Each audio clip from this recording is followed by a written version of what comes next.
మిత్రమా, మనం చిన్నగా ఉన్నప్పుడు మన తల్లిదండ్రుల కడుపు మీద అంతే ఎంతో సంతోషపడేవాళ్ళు, ఎంతో ఆనందపడేవాళ్ళు.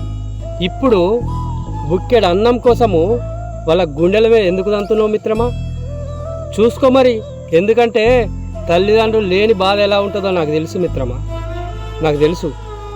ఎందుకంటే తల్లిదండ్రులు లేకపోతే మనతో ఉన్నవాళ్ళు, మన చుట్టూ ఉన్నవాళ్ళు, మన చుట్టాలు కూడా మనల్ని దూరం పెడతారు మిత్రమా. వాళ్ళు చచ్చిపోయినాక పంచపక్ష పరమాణాలు తీసుకొచ్చి వాళ్ళ ఫోటోల మీద ముంగట పెట్టుడు కాదు మిత్రమా. వాళ్ళు ఉన్నప్పుడు వాళ్ళ విలువ తెలుసుకో, వాళ్ళని కాపాడుకునే ప్రయత్నం చేయి మిత్రమా. వాళ్ళు నేను లక్షలు కోట్లు అడగరు, వాళ్ళకి కావాల్సింది బుక్కెడంత అన్నం. బుక్కెడంత అన్నం పెట్టినావు అనుకో, చక్కగా చక్కగా వండుకుంటారు అంతే. నిన్ను లక్షలు అడగరు, కోట్లు అడగరు. వాళ్ళు సంపాదించిన ఆస్తి తెచ్చి ఈమని నీకు అడగరు.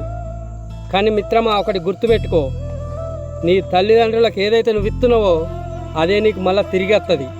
గుర్తుపెట్టుకో. అమ్మ ఒడిలోన ఉన్నప్పుడు ప్రేమతోటి కడుపులో తన్నావురా, పెద్ద పెరిగి నీకు బుద్ధి వచ్చినాక కడుపును మార్చకురా. అవ్వ అయ్య భారం అనుకోకురా. అప్పుల పాలై నిన్ను చదివిస్తే అమెరికాకు పోయి మర్చిపోతావు.